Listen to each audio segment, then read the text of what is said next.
Hello friends, my self advocate Deepika.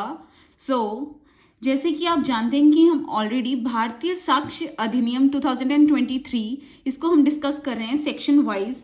तो हमने section 2 तक ऑलरेडी कवर कर लिया है, तो आज हम करेंगे section 3। So let's start. Part 2 chapter 2 includes relevancy of facts.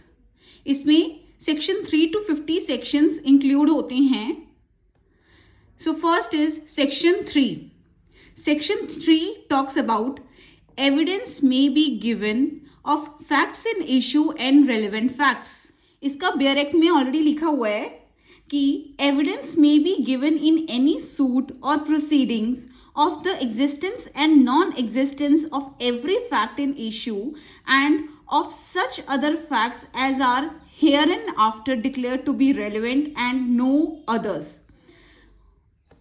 ये सेक्शन कहता है कि एविडेंस में बी गिवन।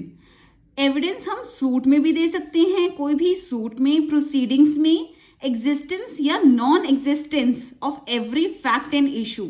जो फैक्ट है हम उसका ही एविडेंस दे सकते हैं, बट वो रेलेवेंट होना चाहिए। बिना रेलेवेंसी के यहाँ पे हम एविडेंस नहीं दे सकते। So evidence may be given of fact in issue और एंड रेलेवेंट फैक्ट्स। इसकी एक्सप्लेनेशन बहुत ज़रूरी है, तो मैंने वो यहाँ पे लिखा है। This section shall not enable any person to give evidence of a fact which he is disentitled to prove by any provision of the law for the time being in force relating to civil procedure. Section 3 की explanation क्या कहती है कि अगर civil procedure में किसी भी provision में ये लिखा है कि आप इन पॉइंट्स पर एविडेंस लीड नहीं कर सकते, तो सेक्शन 3 आपको ऑथराइज नहीं करता कि आप उन पॉइंट्स पर एविडेंस लीड करो।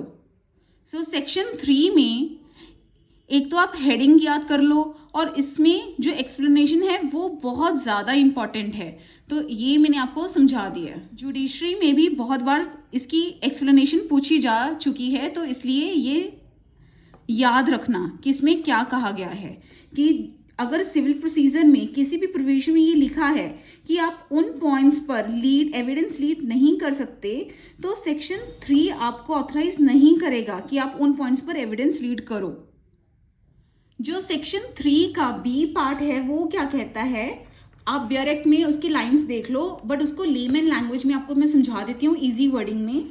वो कहता है, if you not give bond on which this case release on first hearing then you can prove this bond on second hearing.